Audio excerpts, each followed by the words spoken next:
सुन रहे भैया कैलाशिया, ये सज्जन वर्मा बोल रहा है तेरी औकात कितनी है, अपने से बड़े को यूं मुंह उठा के थूकेगा तो थूक, तेरे भी गिरेगा। तेरी कहानी सुन ले अब मेरे से, आ रही होगी लाइव टेलीकास्ट चल रहा होगा। क्यों भैया तू भूल गया वो दिन साड़ी पहन के, बाल बड़े बड़े करके, नाक में नथनी पहन के, पंडित जी हाथ में जूड़ू पहन के तंत्र मंत्र करता था, बाल बड़े बड़े कर लिए, चोटी गूंद ली। अरे पाखंडी,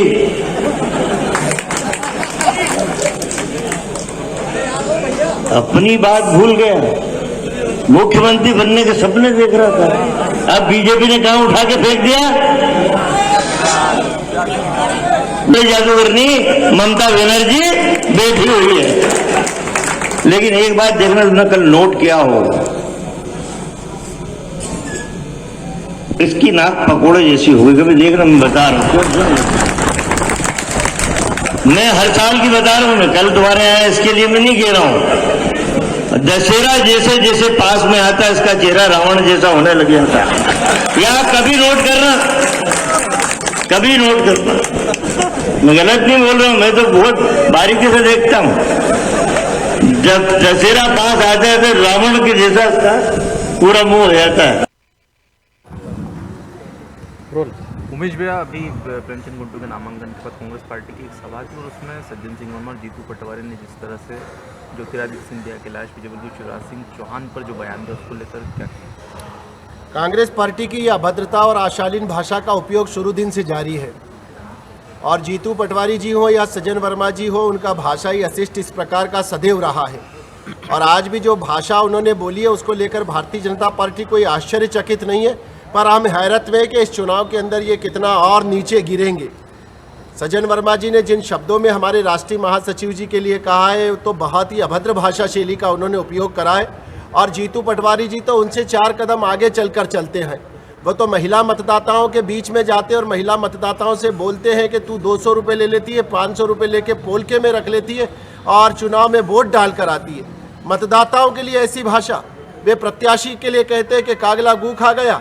आज हमारे राष्ट्रीय महासचिव के लिए सज्जन वर्मा जी ने जिस भाषा शैली का उपयोग करा, भारतीय जनता पार्टी इसकी कड़े शब्दों में निंदा करती है और हम चुनाव आयोग को इसकी शिकायत करने जा रहे हैं। और हमने चुनाव आयोग से मांग की है कि इसके इन दोनों के विरुद्ध इस पे प्रकरण दर्ज किया जाए।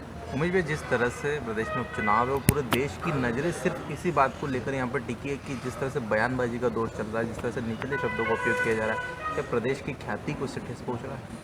भारतीय जनता पार्टी की तरफ से एक फोरम पर, एक मंच पर, एक भी समय कभी अभद्र भाषा शैली का उपयोग नहीं करा है। हमने जो साधु और शैतान शब्द का भी उपयोग करा है, तो हमने ना तो किसी के साधु गुणों को प्रकट करा है, ना किसी की शैतान के रूप में शिनाख्ती करी है। ये तो कांग्रेस पार्टी ने स्वयं जाकर चुनाव आयोग में मुझ पर प्रकरण दर्ज कराया और इस बात को कहा कि नहीं, हमको शैतान कहा गया है। हमने नहीं कहा है, इसमें कहीं भी कोई भाषाई अशिष्टता नहीं है। पर कांग्रेस पार्टी जिस तरह की भाषा शैली बोल रही है, उस भाषा शैली के अंदर इसकी नाक पकोड़े जैसी, ये साड़ी पहनकर घूमता था और बाल बढ़ाता था, ये कौन सी भाषा शैली है?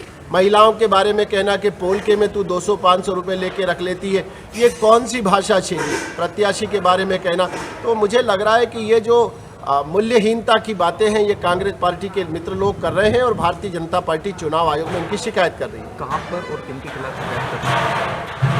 आज के जो भाषण सज्जन वर्मा जी ने दिए हैं, उनके खिलाफ हम प्रकरण दर्ज करने की मांग लेकर शिकायत कर रहे हैं। सांवेर थाना में करेंगे, क्योंकि वो जो सभा थी बाजार चौक सांवेर में थी, उसमें जो थाना क्षेत्र लगता है वो सांवेर लगता है।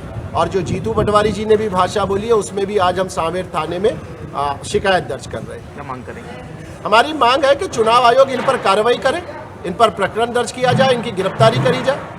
ऐसा स्वीकार थोड़ी करा जाएगा, यह असहनीय भाषा है, आपत्तिजनक है, अस्वीकार है और इसका प्रतिकार करेंगे, प्रतिवाद करेंगे। और हम इनके जैसा भाषा स्तर पर उतारू नहीं हो सकते। हमारी अपनी पार्टी की एक गरिमा है, संस्कार है, हम इस प्रकार के अमर्यादित बोल वचनों में विश्वास नहीं रखते हैं।